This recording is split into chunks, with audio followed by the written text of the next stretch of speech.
It's a dirty job, but someone has to do it. Last week, Akai dropped not one, but two new MPCs. Well, kind of, sort of, but you get the point. But before all that, yeah, Altruist out here doing an investigation to see what was going on, and people really believed that it was going to be $16.99. Man, y'all boys are going out sad. Not gonna lie, I really was rolling on the floor just like this. At this point, y'all gotta understand that some of these leaks are planned.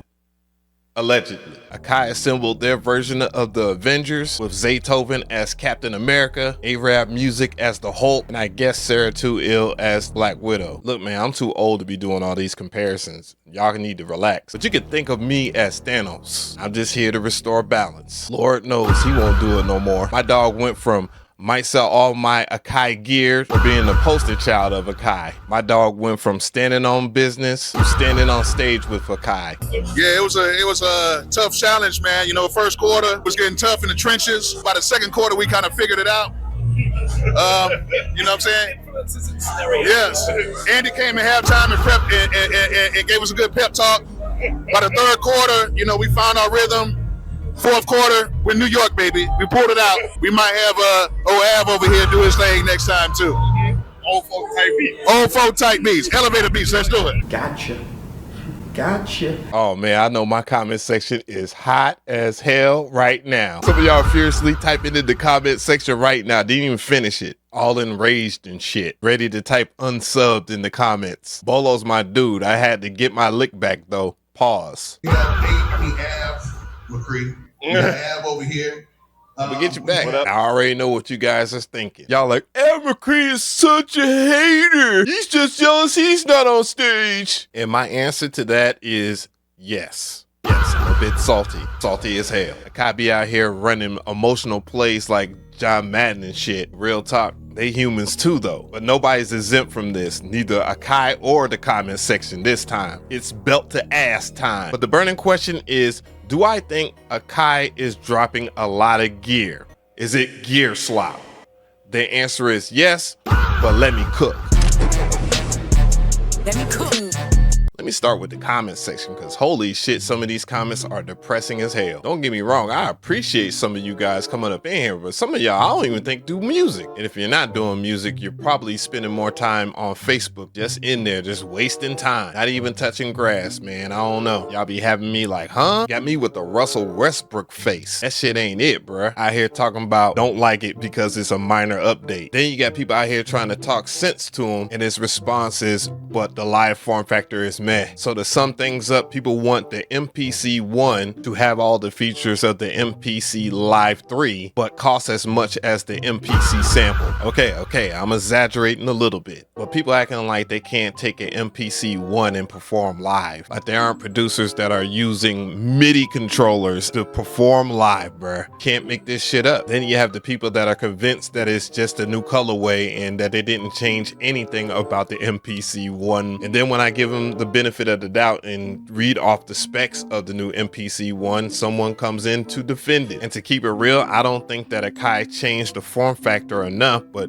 if it ain't broke, don't fix it. Don't get it twisted. I think it's understandable that people would complain about certain things like the MPC ePass not being on there, but it wasn't too long ago when someone was saying the MPC pads were trash. Can't win for losing there. Then you have this guy that posts the same iPhone joke on almost every single review. Then you have people that want the MPC ONE to have XLR combo jacks similar to the MPC XL or the Live 3. Now that one I could take full accountability for. I'll be the bad guy on that because not too many people know that you can plug up an audio interface to your MPC and use XLR combo jacks. Let's stop the conversation right there because we need to focus on that point. The MPC itself is an audio interface and then some. But if you add some joints like this right here, which is the Churia Audio Fuse Studio, then you get your XLR to quarter-inch jacks and everything else. But you know what's the problem? This right here, brand new, costs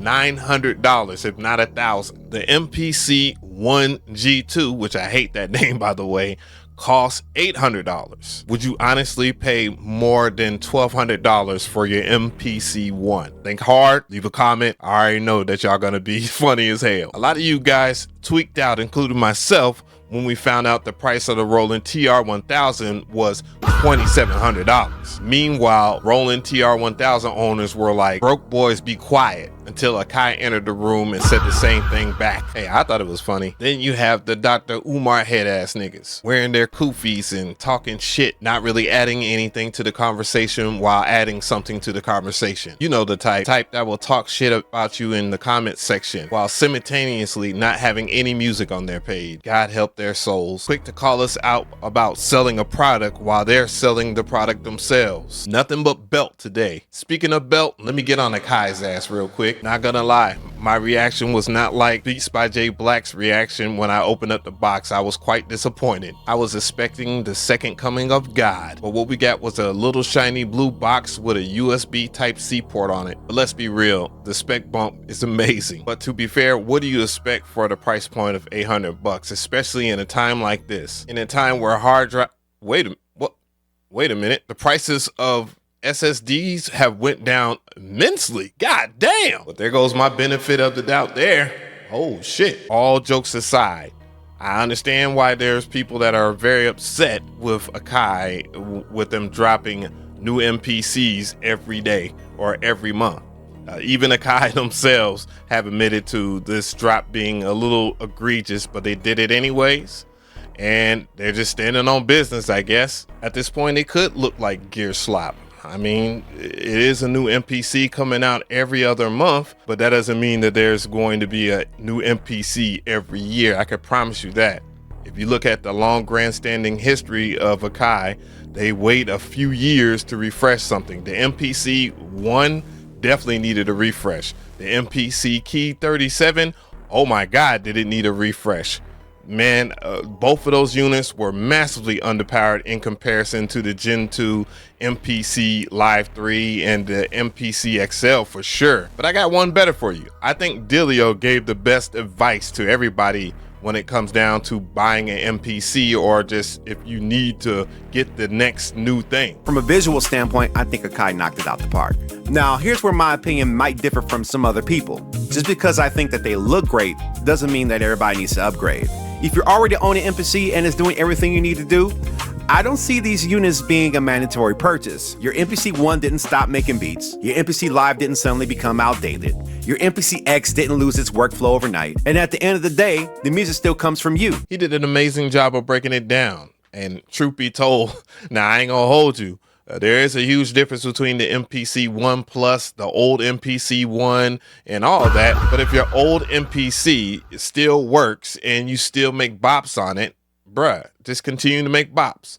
But what do you guys think about it? I felt like putting belt to ass, or actually just making jokes and whatnot, and having a good time with you guys. I will be back with another video, something a little bit more serious, because, you know, I want to talk about a few things with 3.9. Some good, some bad. So stay tuned for that.